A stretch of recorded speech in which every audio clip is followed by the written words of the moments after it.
Hello, welcome to the Curious Connector. My name is Sophie Tversky, and I am so grateful to be here today with Kate Linton, who is the head of design of ThoughtWorks. She has a background in graphic design and architecture and uses those skills to lead product teams and marketing teams to create better customer experiences. Welcome, Kate. Hi, Sophie. Nice to be here. Thank you so much for being here. So, my first question is, what are three major changes or opportunities occurring in your industry? Yeah, it's interesting. So I work in the software space. So ThoughtWorks do custom software, we're consultancy, and so in that space, the thing that I'm really seeing that's impacting and creating a lot of opportunity is data. So business is really seeing the opportunity there. There's an absolute deluge of customer data. And at the same time, we're getting better learning algorithms that's driving machine learning and better data storage. And this is just creating this huge opportunity for AI, artificial intelligence. It's no longer science fiction. It's really here, and it's creating opportunities to deliver better customer experiences, which leads me on to the second thing. So there's huge ethical debate about what is the right thing to do here, what's the best use of customer data, and so the second thing that we're seeing in Australia is consumer data rights, and this is really about giving customers complete control of their own data. And this means that businesses are having to change. You know, it's starting with financial services and banking. So they need to change the way they do business to give customers that control. It's creating a lot of opportunities in that space. And it'll extend to all different industries over time. Utilities, telcos, they also will need to observe consumer data right law. And so that's the next area of opportunity, to really put customers at the centre of, in terms of owning their data and raising their awareness and knowledge of that, is another huge opportunity. And the third one is really augmented reality, virtual reality. AR, VR is also enhancing the customer experience, and it's incredibly exciting, and lots of opportunities there, lots of opportunities for education, opportunities around entertainment as well. And in the commercial space, there's a lot of opportunity for innovation there. So those are the three trends I feel are really changing the space for customers. Fantastic. And from that, in your industry, how do you problem solve? And I think I'll start off with, how do you understand a problem and what does that look like? Yeah, usually to understand a problem, we need to go and observe it. And for me, working in custom software, it's really understanding the customers. So we start most product innovation work with discovery, and that's really getting out of the building, going to talk to customers, observing them in the way they solve their problems, looking at how they solve problems today, what are their pain points. So it's really going to where the customers are and talking to them. And we usually use a combination of face-to-face interviews, what we call contextual inquiry, just understanding their context, observing them, asking good questions. And then usually there's a bit of quantitative research, surveys, and that really builds up a sense of confidence that we really understand what the customers experience. And that empathy that we build up is an amazing trigger for innovative thinking and creativity. So that's where we usually start. Fantastic. And from that, how do you find the problem or the pain point or the opportunity? Yeah, well, usually we try and identify the biggest opportunity. So customers have a lot of pain points, but we can't solve all of them. And there's not necessarily business value in solving all of them. So we look at those pain points, and we collectively working with the business owners and the developers who really understand the technology, we look for where in this space is the biggest opportunity. Where can we really drive new value for these customers? So it's a consideration of those three things, really. Understanding where the business can play a role in that, or sometimes government, because I work quite a bit with government around designing better digital services for customers. So really looking at, in that space, where's the biggest opportunity, and what can we do quickly? What's actually feasible and viable to deliver? So that's how we usually arrive at a solution that exists in the centre of those three worlds of customer, business and technology. And through that process, are there any specific methodologies or approaches you adopt?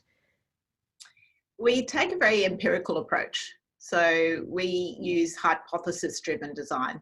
So that's really starting with a hypothesis. So we've observed a problem or an opportunity to solve a customer need, and then we create a hypothesis. If we do this, then we would expect to see that. So we start with experiments, and all of our insights need to be evidence-based. So we create small experiments. That's usually prototypes. And sometimes they're just prototypes on paper. They're as lightweight as we can possibly make them so that we don't invest too much time. And we throw away a lot of our ideas before we arrive at something that we can see is actually effective for solving the customer problem. So yeah, it's a really empirical approach to creativity. And from prototype, how do you validate or test those ideas? Putting it in the hands of customers. So actually giving them the product and observing how they use it, and letting them know that it's okay if it doesn't solve the problem, that it's fine, and we haven't spent too much time, so we're not offended if they hate it. So yeah, really putting it in the hands of the customers and observing them using it and understanding if it actually solves the problem. So we do that repetitively. We take a really iterative approach, and because we work in agile software delivery, we're testing every couple of weeks with a small group of customers. Often it might just be as few as 5 people. And as soon as we observe a problem, even in the first 1 or 2, we know that we need to fix it. So that's usually how we test our ideas. And through that testing phase, who do you have in the room? What roles do people play? It's often we'll have the whole team. We talk about those teams as product squads. So there'll be developers who really understand the constraints of the technology and the code. There'll be usually a product owner who's really representing the business needs as well as the customer opportunity. And then researchers and designers like myself. So it's a cross-functional team, and everyone has a different discipline, but they all have a role to play. And most importantly, a product team really wants to observe the customer.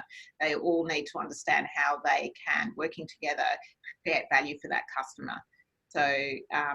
So it's very much a cross-disciplinary team.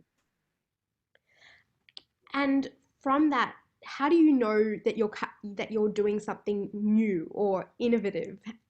Does that matter? Does it matter to the customer? I think it's very easy to get hung up on this innovation word. We know that if it's giving value to the customer and it's also driving value for the business or solving a problem in government, for example, a new policy change, then that's good enough for us.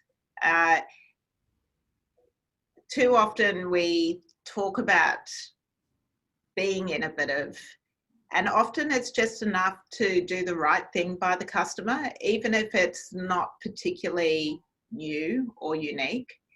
That's what I care more about, that we're actually solving a problem and that it's effective. It doesn't necessarily have to be breathtakingly, world-shatteringly new innovation to actually give value. Absolutely. And how then, from that efficacy point, how do you measure that? Well, usually we'll agree up front what the most important measures of success are. Often for business and for government, it's really customer satisfaction. That's the first measure that we need to put in place. Sometimes it's acquisition, just growing the customer base. Sometimes it's retaining customers. So we'll decide what is the most important change that we're looking to make here, and let's measure that. Let's measure that from the start in the way that we prototype. Let's ask those questions of the end user. And usually there'll be a bunch of other measures as well.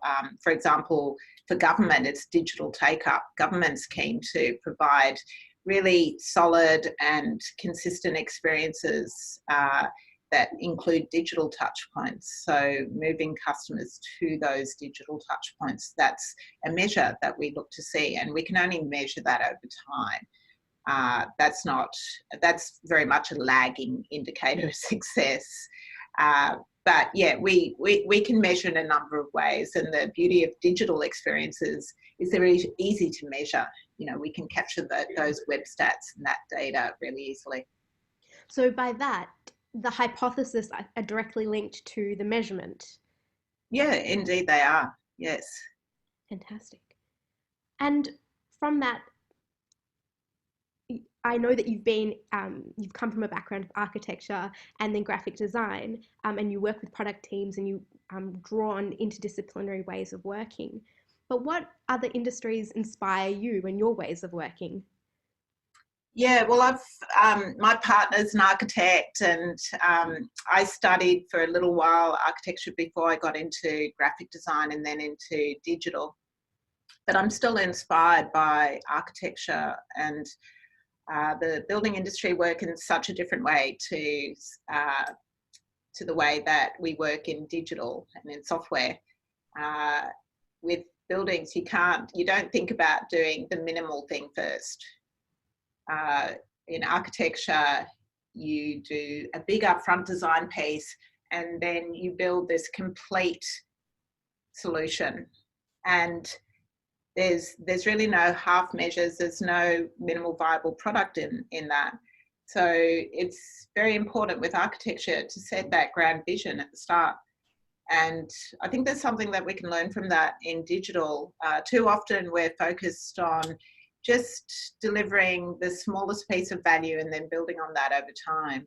But being able to also have an eye on that grand prize, that North Star, that amazing experience that can really differentiate this digital product or service, I think that's still important. And I think that in digital we can still get inspiration from architecture and from some of those other disciplines that are so different in terms of the way they ultimately deliver value to customers. Definitely. And what about your graphic design and branding background?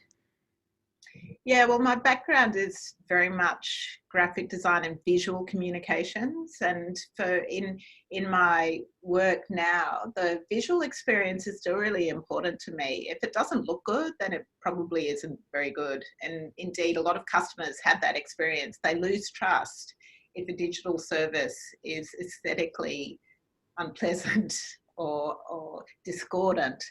And so I always aim to ensure that visually it's easy on the eye, it's pleasing, as well as being usable and accessible, and ensuring that the utility of the digital service works beautifully. So the aesthetics is still important to me, and something that I always have an eye on, so to speak. Absolutely. And to finish off, my last question is a word, a phrase, or a picture of what creativity means to you. And you've brought a picture today. Yes, indeed. Unsurprisingly, being a visual communicator. So I'm just going to hold this up and explain it. So this is a Venn diagram for the future. So too often we've focused on the value exchange between business and customer and finding the intersection of where we can deliver value there. But I think in the future, we need to include the environment in all of our design decisions. And unless we do that, unless we look at the impact on the environment, then we're going to continue down a road that it's not going to deliver a great future for our children or for the planet. So, yeah, so that's my drawing. Fantastic. So this focus on sustainability and using Yeah. resources in an effective way through the design process. Yeah. Brilliant. And Thank you. doing no Sorry? and doing no harm. And doing no harm. Absolutely. What a brilliant way to finish. Thank you so much, Kate, for your time and delving into your experience from architecture to graphic design and now heading up design of ThoughtWorks. Thank you very much. Thank you, Sophie. It's been fun. It has.